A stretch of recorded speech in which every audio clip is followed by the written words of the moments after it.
네, 다음 넘어가도록 하겠습니다. 두 번째 소식은요. 홍콩시와 한국 무역 관계는 이런 얘기인데요. 뭐 연일 홍콩시에 대한 뭐 뉴스가 전해지고 있는데 이게 한국 무역과는 어떤 관계가 있을까요? 네. 홍콩하고 사실 이제 홍콩에서는 지금 엄청 막 되게 철탈 쏘고 막 주말 들어서 엄청나게 강렬해졌어요. 무역 충돌도 네, 벌어졌던데요. 네. 강경진압 태세로 막 이렇게 나오고 그러는데 일단 그것과 별개로 한번 그걸 계기로 해서 이 홍콩과 한국 무역 요거를 한번 좀 한국 경제 네. 이걸 한번 좀 보려 하는데요. 한국 무역협회 국제무역연구원에서 최근에 홍콩시 장기화에 따른 우리 수출 영향이라는 보고서를 냈어요. 예. 그래서 이게 되게 짧은 보고서던데 네. 제가 이거 좀 이렇게 좀 훑어봤더니 그동안 잘 모르고 있었던 부분들이 좀 이렇게 있더라고요. 어떤 내용이었어요? 일단 홍콩과 한국이 어느 정도 무역 파트너인지 그러네요. 4위더라고요. 아, 그래요? 그러니까 한국에서 이렇게 수출을 하는 걸로 따지면 그건 놀랍죠. 되게 저 되게 높네요. 놀랍네. 저는 그러니까 별로 사실 별 교류가 없을 거라고 영향이 생각했어요. 없을 줄 알았는데. 일단 그러니까 한국에서 홍콩으로 수출한 액수 지난해 기준으로 해서 이게 460억 달러인데 56조. 그래서 2018년 기준으로 수출액 비중으로 따져보면 1등은 우리도 이제 대충 알잖아요. 네. 중국이겠죠. 26.8. 미국 2등 네. 12%. 네. 3위가 베트남 8.0%. 3%, 아니 3위부터가 조금 이렇게 네. 의외의 결과를 낳았어요. 4위가 홍콩이었어요. 그렇구나. 7.6%. 일본. 일본이 5위 5%. 그러니까 되게 한국에서 홍콩으로 수출하는 이 비중이 되게 많았던 거예요. 그러니까 놀랍네요. 잘 이렇게 그쵸 전혀 우리는 예상하지 무역 못했어요. 이런 걸 안 하니까 뭐 어쨌든 이런 데이터를 나는 한 볼 수밖에 일본이 한 없는데 3위 정도 될 줄 알았는데. 네, 홍콩이 그렇군요. 4위더라고요. 그러니까 그 예상보다 수출하는 게. 홍콩으로 수출하는 양이 굉장히 많네요. 예, 예.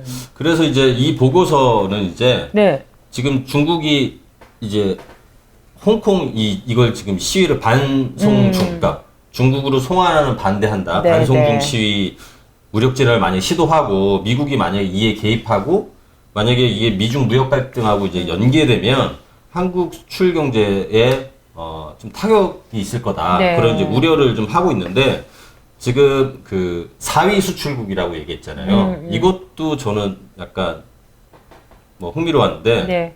무역 구조가 좀 더 이런 게 있었나? 약간 싶더라고요. 그러니까 일단 홍콩으로 수출하는 그 무역 구조에 대해서 좀 약간 설명을 드리면 네. 2018년도에 홍콩으로 수출된 우리 제품의 가운데 82.6%가 홍콩에서 중국으로 재수출되는 구조예요. 그러니까 우리가 홍콩으로 수출을 하면 그 수출품의 82.6%가 중국으로 수출이 되고 그리고 이 한국에서 홍콩으로 수출하는 품목 중에서 반도체가 차지하는 비중이 73%. 그 중에서 메모리 반도체가 63.3%를 차지하고 있거든요. 우리가 이거 아까 첫 번째 뉴스하고 비슷해요. 이게 홍콩 시위에 대한 의미만 따졌지 숫자에 대해서는 전혀 관심을 못 가졌는데. 아니, 그냥 바로 중국으로 수출하면 되는 거 아닌가요? 그러니까 왜 그래서 이거를 저도 약간 재수출하죠?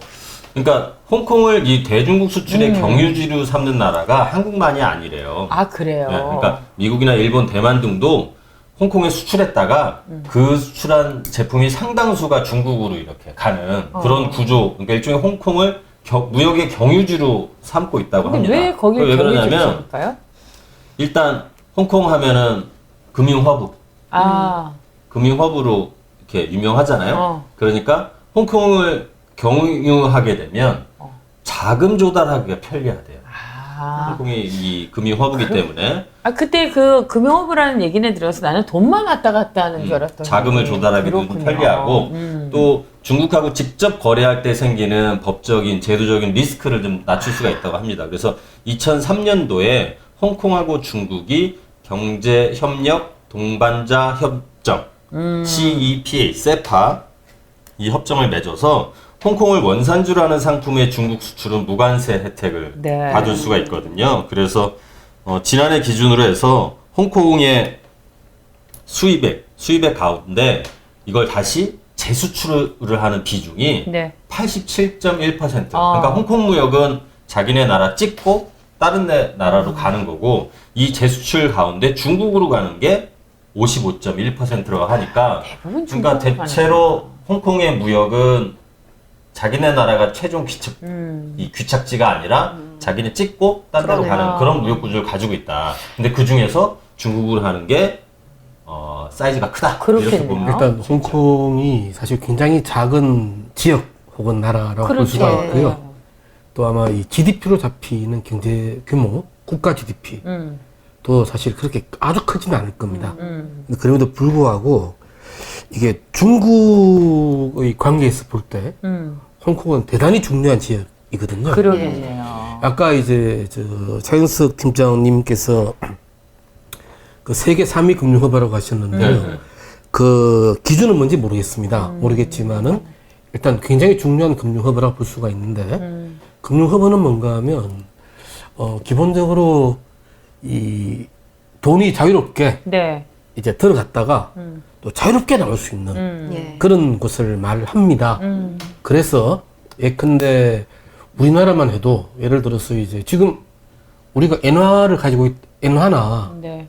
혹은 뭐 달러화를 가지고 있다고 치더라도 우리가 예를 들어서 홍콩은 우리나라 은행 가서 그거를 달러화 계좌로 만들 수는 없거든요. 개인이. 예. 아, 그런데 홍콩 같은 경우에는 아마 상당히 많은 나라들의 어떤 그 계정을 가질 수가 있고요. 그렇군요. 그리고 또 이게 일단 들어가면은 흔적이 남지 않게 할 수 있기 때문에 예. 사실 이 조세 도피처로도 유명한 예. 나라입니다. 예. 그래서 그렇군요. 홍콩에 본사를 두고 중국에 지사를 두면은 이제 아까 말씀하신 것처럼 이 무역 거래 아니 뭐래 실물 뭐 상품 반도체 같은 네. 그 무역 거래도 이롭지만은 예. 이 금융 거래도 굉장히 용이해져요. 그렇군요. 그래서 사실상 지금까지 중국의 개혁 개방에서 예. 홍콩은 사실상의 하나의 이 전초기지 역할을 해온 거죠. 네네. 일단 중국으로서 굉장히 중요한 지역을 볼 수가 그렇겠네. 있습니다. 근데 지금 보니까 이렇게 홍콩이 굉장히 중요한데 이렇게 이제 홍콩 시위가 장기화되면 그 영향력도 굉장히 클 것 같아요. 문제가 많이 생길 것 같아요. 그러니까 지금이야 뭐 아직까지는 저 시위가 무역이나 뭐 이런 거에 영향을 이렇게 미치는 정도가 뭐 우려할 수준은 아니지만 이제 중국 정부가 만약에 이제 이미 우려할 수준은 아닌가요? 점점 지금 심해지고 있으니까 그렇죠. 지금 강도가 3개월이 그래서 넘고, 이제 네. 중국 정부가 이제 홍콩 시위대에 만약 무력을 행사하게 되면 그렇게 되면은 좀 문제가 좀 되겠지요. 그러니까 트럼프 대통령 같은 경우도 지금 그 자기 중국이 홍콩에서 폭력적인 무언가를 한다면 자기가 그 미중 무역 갈등을 마무리하는 합의에 서명하는 것이 훨씬 힘들어질 거다. 이런 식으로 해서 이 홍콩 사태하고 이 미중 그 무역 협상을 좀 연결시키겠다. 이런 발언을 좀 하기도 했습니다. 그래서 아까 그 제가 이 보고서 이제 그 무역협회에서 나온 보고서는 뭐라고 하냐면 무력 행사는 중국 정부의 정치적 부담뿐 아니라 국외 자본의 대규모 이탈이라는 경제적 부담도 줄 것이라 네. 극단적 상황이 발생할 가능성은 낮아 보인다. 그런데 만약 이 무력 진압이 현실화해서 서구권이 반발하고 미국이 이제 미중 무역 갈등과 이를 연계할 경우 세계 무역의 불확실성이 이제 커질 우려가 있다. 그리고 지금 아까 말씀드린 것처럼 한국 같은 경우는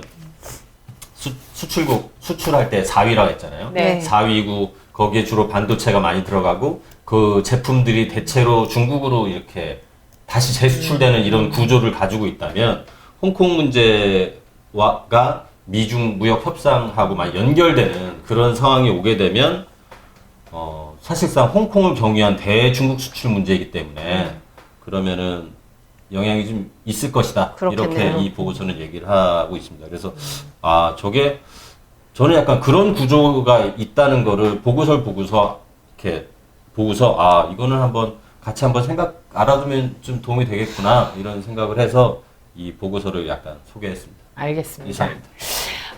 오늘 그 시사인 팟캐스트 시사인싸 경제 왜 그래 코너를 진행하면서 제가 느낀 것은 정말 이 뉴스의 이면을 읽어봐야 되는 것처럼 어떤 경제의 또 이면을 꼼꼼히 파헤칠 때 우리가 몰랐던 사실도 새롭게 이해할 수 있는 그런 계기가 되지 않았나 이런 생각을 해봅니다. 좋아요, 알람, 구독, 특히 알람이 중요하답니다. 꼭 눌러주시기 바랍니다. 고맙습니다. 고맙습니다. 감사합니다.